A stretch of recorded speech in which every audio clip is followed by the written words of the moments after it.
Natalie, I'm going to talk about the Internal Markets Bill because that is a sexy title for a sexy subject. This is what everyone wants to chat about. I'll do you a little intro and then you can tell us a bit about it more. So again, the link is in the description.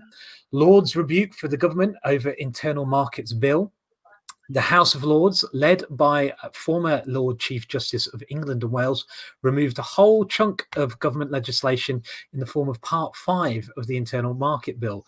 That's the part in which the government is seeking to break international law, although they hasten to assure us only in a specific and limited way, as anyone who ever breaks laws is interested in doing.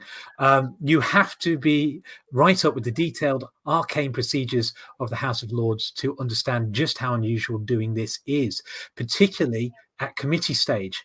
Take my word for it, for the leader of the crossbench non-party peers in the Lords to be doing this is a very big thing. And so was the vote.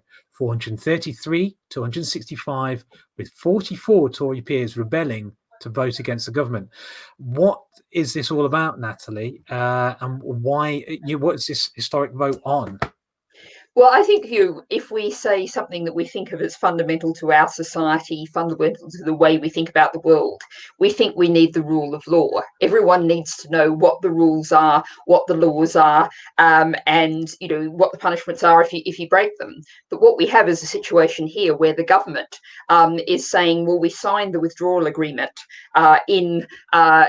just a few months ago, the start of this year, in January. That was what finalised Brexit.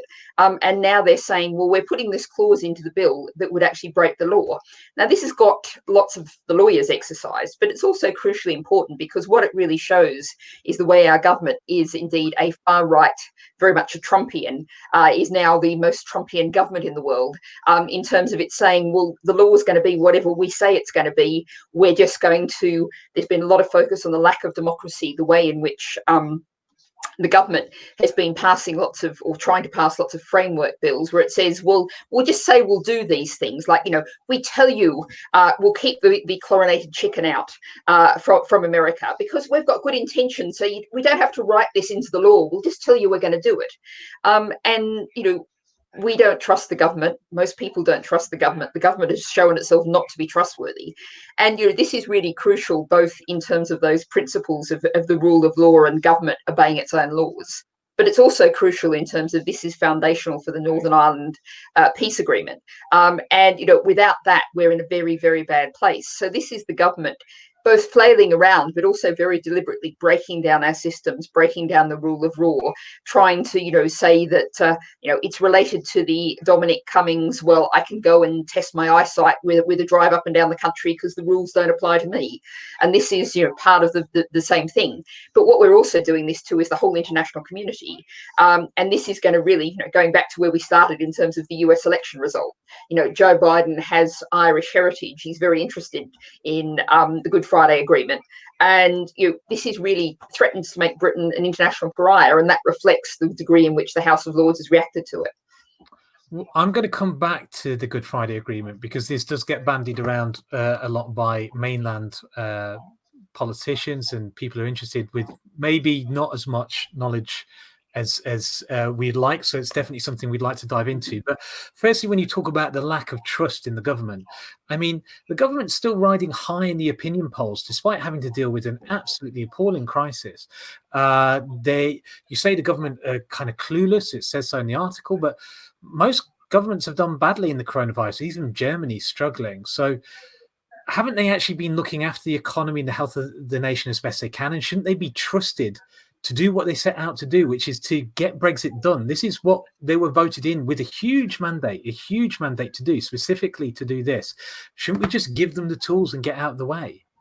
Well, I first of all want to tackle the term huge mandate in there, because in the election in 2019, 44% of the people who voted Conservative. We have Boris Johnson with 100% of the power in the House of Commons because we have a undemocratic system. The UK is not a democracy, and so there's not very strong support for the government. It's one of the reasons why I say the House of Lords is now actually more representative of the people, with those crossbenchers who we've just saw holding the balance of power, the non-party people. That reflects the views of the British public far more than the House of Commons does. But in terms of the handling of the pandemic, I think yes, it's difficult, and some of the mistakes the government made early on, I'm fully prepared to acknowledge. I don't think we had a full understanding of the degree of aerosol and transmission that come from closed rooms and air conditioning. There was more focus on the transmission by hands and hand washing, without the focus there should have been on the broader issues. Now, some of those things were unavoidable, and no one could avoid them. But the fact that we have a disastrously bad test and trace privatised system that's pumped huge amounts of money into private hands for absolutely dreadful results. If you contrast how our test and trace is working versus compared to look at some of the stories out of Australia and see how they can particularly, actually see in Victoria, you actually read the story and they're almost tracing the virus as it walks down the street. They know where everyone went. They know where people had contact with. They've set up systems that worked, and they're systems that are based on local knowledge, the kind of things that people were telling the government right from the start we should be doing. Then, of course, you look at all of those contracts for personal protective equipment, PPE, that have basically gone to mates of the government, companies with no track record, no history. You even look at what happened with ventilators. Now, it's turned out that the doctors tell us now we don't need ventilators, as many ventilators as we thought. Different kind of treatments are being used. Now, that's unavoidable. But what happened was the government, rather than going to existing ventilator suppliers and saying, where can we get them from? They started this, we're going to have private enterprise, we're going to have innovation. And so they got a whole lot of companies who make things like, car muffler parts, and said, can you make a ventilator? And that worked out very, very badly. And all of those are predictable things. And so, the virus is very difficult to manage, but the government has objectively, when you look at what they've spent money on, how they've spent money, as well as the outcomes, has been absolutely disastrous. Well, I have to come back to Brexit, though, because again, it seems to me, whether we like it or not, we have an elected House of Commons that has an overwhelming majority. This is how the system works, on the basis of seemingly a Brexit election. And that government was given a mandate to get Brexit done. I mean, that's literally their tagline. They didn't have any other policies that anyone could remember. That's just get Brexit done. And that's what people want to see happen. Now, what right does the House of Lords, really an unelected chamber, have to get in the way of the government doing what they were put there to do by the people? And I'd like to bring in everyone else on this, as well as yourself, because obviously you sit in the House of Lords, and this could seem like an attack, but I know that's maybe not where you wanted to be. So I'll first off, stick up your hand, any of the guests, if you want to come in on that, but I'll let Natalie answer that a little bit further now, and then I'll bring in any of our guests. Okay, well, how the government was trying to get Brexit done was they signed the withdrawal agreement with the EU in January.